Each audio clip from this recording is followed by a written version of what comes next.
Welcome to Stewards Review. I'm pleased to be joined by Victor Escobar, the New York Racing Association Stewards, and a representative, I should say, in the Stewards stand. You had a little business last week we want to talk about. Nothing, luckily, has happened so far this week, but there was one we wanted to talk about, the sixth race from the 24th, where Chasing Daylight may or may not have gotten a fair start. In your opinion, she got a fair start. Yeah, absolutely, Andy. Thank you. And we've had a couple this season where we've had to declare non-starters here.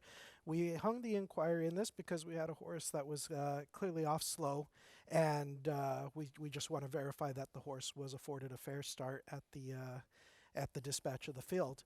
And looking into this, so what we want to see is when the gates open, we want to make sure that the assistant starter's hand clearly comes off the horse in a reasonable time.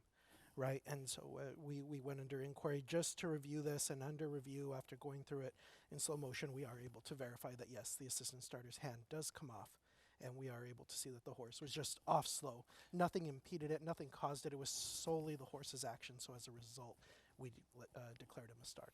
I think sometimes people don't get all of the decisions involved in this because while we obviously don't want people to be hurt if the horse didn't get a fair start, and they should get their money back. But if you make a bad call and a horse got a fair start and you refund the money, all the people that won bets on the race, in all likelihood, they kind of get screwed, right? Because the prices are all going to be lower. So I think it's important from both sides to get this right. Yes, absolutely, without a doubt, because ultimately, again, it affects pools. When you have the refunds, it affects a lot of aspects within it. So it's critical that we make the right decision and that we have access to those tools to have it. And even in the discussion with our assistant starters, we make it clear to them that our expectations is that we see the hands go up in the air as soon as possible, because we only can go off of the visual evidence. Do you speak to either riders or the gate crew in these sort of situations? Absolutely. Anytime we're under inquiry, especially when it involves the gate, we'll talk to the head starter as well as the jockey involved to verify that everything was.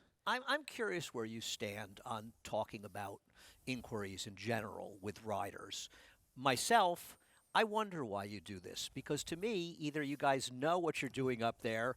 I don't understand why you get a jockey's opinion of it, because A, they're going to be a little biased in many cases, and B, shouldn't you be able to see it? So it's just part of the process, Andy, right? Because up in the steward stand, we are a courtroom, right? At that point, we're under inquiry. We're going to have to make a judgment that's going to have an immediate impact on the public or the participants.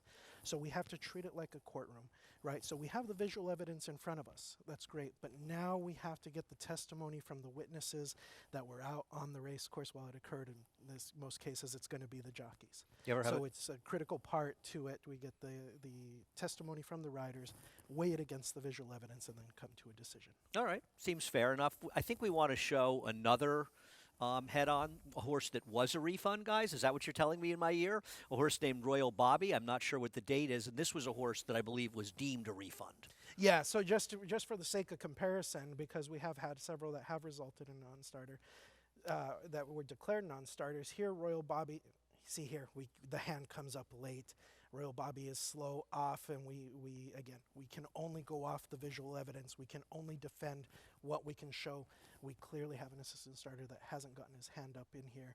So whether that was the reason for Royal Bobby being off slow or not, I can't show otherwise. So in that case, it was appropriate to declare the horse a non-starter. And just a reminder of the New York Gaming Commission rule, every horse shall be considered a starter when the stall gates open on the signal as starter, unless the stewards declare a horse or horses are non-starters because in their opinion, the horse's chances were compromised if leaving the starting gate. If so, all bets on the non-starters will be refunded unless the horse wins.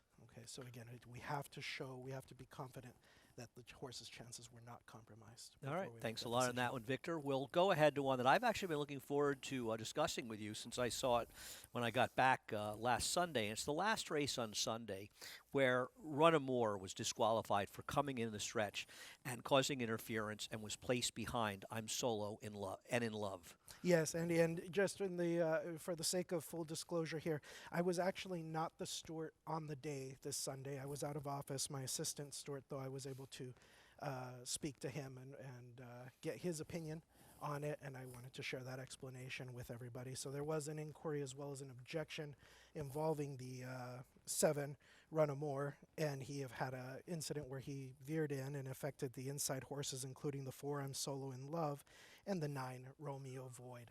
So just taking a look into the incident here, number 7 clearly is going to drift in off of his intended running line. He's going to make contact and intimidate number 4 off of his intended running line, and that's going to subsequently affect the 9 who had to take up and check. So in the state of New York, the stewards are asked to take a few things into consideration. 1, did a foul occur? Yes, we certainly had an incident. It affected multiple horses. The next thing we have to be satisfied before we make the decision in demoting a horse in the placings, did it cost the horse that was affected the opportunity at a better placing? And after consulting with the assistant steward that was serving for me on that day, he was satisfied that yes, the number 4 horse, he was able to overcome the infraction, made a good run back and missed by a slim margin. He was satisfied that he certainly could have been cost the opportunity at another placing. In regard to number 9, at the point of the incident, he was 3rd. The other 2 horses continued to draw off. They were satisfied that he had achieved his maximum placing at that point. As a result, they did not place him further behind that horse, and that's the reason why. It seems like a bit of a slippery slope because to me, and I recognize, and I totally agree with the DQ, for whatever that's worth, the horse won by a neck, and it's very fair to assume that the other horse, at least in some way, was compromised. And they were 3 1/4 lengths in front of the 3rd horse. I don't think it's an unfair argument to ask, and it seems like you're sort of hinting at it, that the winner could have been placed 3rd. But I guess the feeling was over 3 lengths behind 2nd that it didn't really cost him that spot.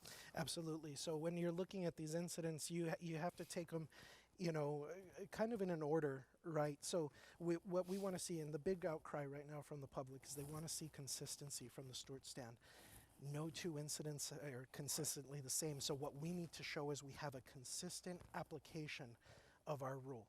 So I certainly agree with the steward's decision and assessment in here. I certainly believe that they acted appropriately to the standard we are, because it was a long time ago, but really not all that long ago in horse racing, the stewards were held to the standard of a foul is a foul, Right. as they referred to it. Where a foul occurred, it resulted in a disqualification, right? So now we've set a standard which is referred more in the racing world as Category 2 interference rules, where we have to be satisfied that it costs the horse the opportunity at a better placing.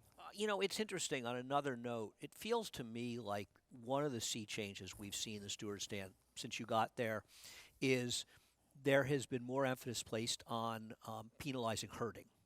There were years here where they just didn't penalize horses for herding. They would carry them out 5, 6 paths, and the concept was if there wasn't contact, they wouldn't take them down. And there were some fairly egregious ones that I think some horse players were frustrated by. But it feels like you guys have made a change on that, and we've seen, less herding on the racetrack, and we've seen some incidents where it's been punished. Have you felt there's been a change in that? So I can only speak from my interpretation of the rule book. So I get the terms that I have to work with, and that's interfere, impede, intimidate, or cause a jostle with another horse. So certainly looking at intimidation, you have to take those things into consideration. You're intimidating a horse off his intended running line.